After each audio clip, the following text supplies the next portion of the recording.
guys, I'm FPL and Freya and welcome back to the home of FPL videos. Happy fixture announcement day. It is good to be back. I know there will be many of you still enthralled in the Euro fantasy game, and rightly so. But with the FPL site updating, we'll all be ready to tinker with our FPL teams very, very soon. So with that in mind, let's take a look at my initial reaction to the fixture release. I'll have a quick look into some of the teams we should consider at the start of the season and maybe some of the players to bear in mind for our FPL teams. Obviously, this will just be based on last season's form and the fixture release today, as we don't have any of the player prices yet, but it gets us thinking. Before I get going though, I'm hoping to reach 5,000 subs before the start of the season, so if you could, please, please, please smash that sub button. It costs nothing and means absolutely everything.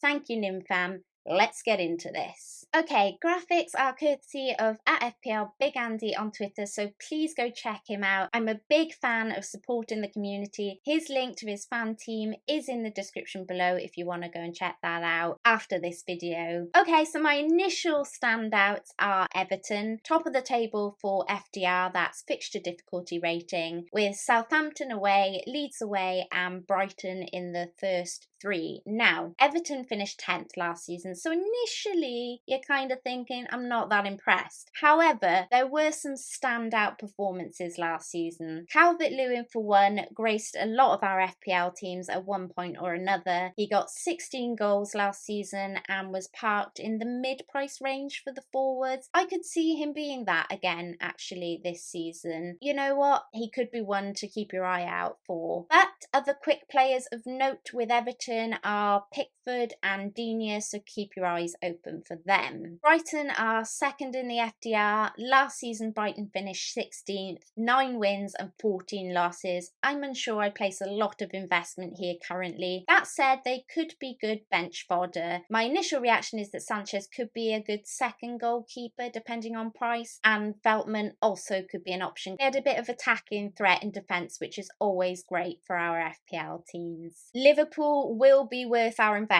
If it's anything to take away from this fixture release, is that Liverpool will be worth our investment and our time, with fixtures looking great pretty much until game week 6. Salah isn't involved in the Euros, so he is straight in my team. I expect him to be expensive though, so be prepared for that. I think he'll get a big price rise this season. So our teams will pretty much be based around trying to fit everyone else in around Salah, I would have thought. Trent is also another in my initial thoughts for all the same reasons. I'm going to skip Watford for now, guys. I actually think the first three may be more difficult than they look initially. Plus, I'm not mad on loading up on promoted teams, I have to be honest. United, on the other hand, though, stood out to me as soon as I saw these fixtures. Game week 1 could go either way. Leeds are a difficult team, but game weeks 2, 3 and 4 look tasty for United. Southampton conceded 68 goals last season, Leeds conceded 54 and Newcastle 62. United should get off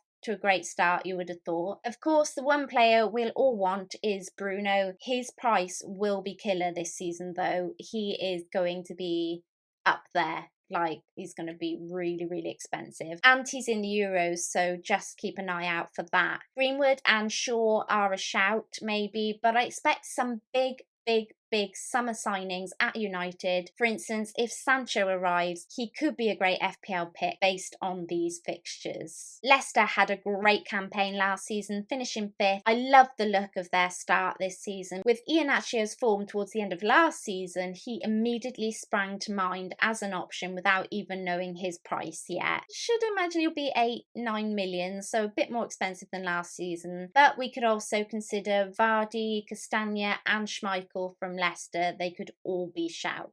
Last but not least though, I think Villa could be the team to possibly triple up from. Watkins came 4th for points in the forwards category last season with 168 points. Expect to see him around the 7-8 million next season, but I think he could be worth it if he stays at Villa with these opening fixtures of Watford, Newcastle and Brentford. We'll also have to see where Grealish ends up, of course, but Martinez as the highest scoring goalkeeper of last season, and Aston Villa's defence in general based on their form last season could be worth some serious consideration based on these fixtures. So that's my very quick initial look at the fixtures. Let me know what you guys think in the comments below. What's your initial thoughts? Do you think one team's better than another? Is there a team you're going to avoid? Let me know in the comments below. I'll do more videos on the fixtures during the pre-season. This is just my gut reaction. Remember though, a lot of these teams have players in the Euros. Should their teams go far into the tournament,